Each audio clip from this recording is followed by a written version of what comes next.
সম্প্রতি চেন্নাইয়ের পোয়েস গার্ডেনে প্রায় ১৫০ কোটি টাকার একটি বিলাসবহুল বাড়ি কিনেছেন তামিলনাড়ুর জনপ্রিয় অভিনেতা ধানুষ। কিন্তু এত টাকা দিয়ে বাড়ি কিনতেই সমালোচনার মুখে পড়েছেন অভিনেতা। তা নিয়ে নানা আলোচনার পর অবশেষে বিষয়টি নিয়ে নীরবতা ভাঙলেন ধানুষ।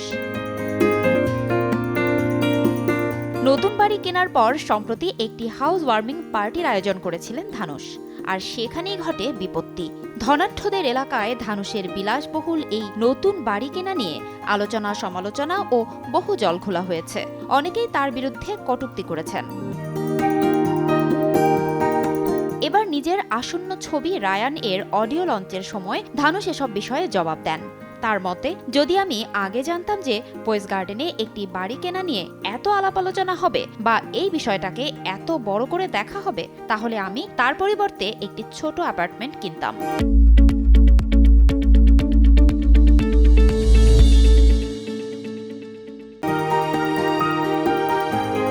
তিনি আরও বলেন, আমার মতো একজন ব্যক্তির কি পোয়েস গার্ডেনে একটি বাড়ি কেনা উচিত নয়?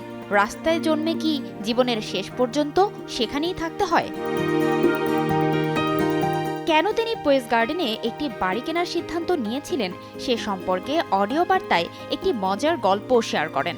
তিনি বলেন, যখন আমার ১৬ বছর বয়স ছিল তখন আমি আর আমার বন্ধু একসঙ্গে বাইকে করে ঘুরছিলাম। আমি থালাইভার অর্থাৎ রজনীকান্তর বাড়ি দেখতে চেয়েছিলাম। তার বাড়ির সামনে অনুরাগীরা ভিড় করে দাঁড়িয়েছিলেন। পুলিশি নিরাপত্তায় ঘেরা ছিল সে বাড়ি।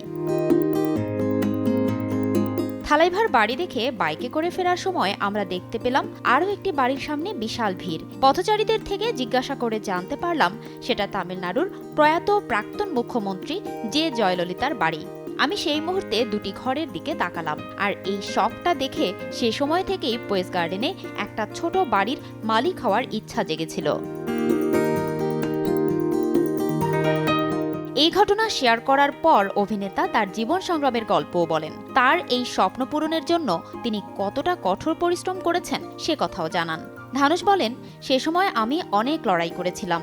২০ বছর ধরে কাজ করার পরে আমি আজ পোয়েস গার্ডেনে বাড়ি কিনতে পারলাম।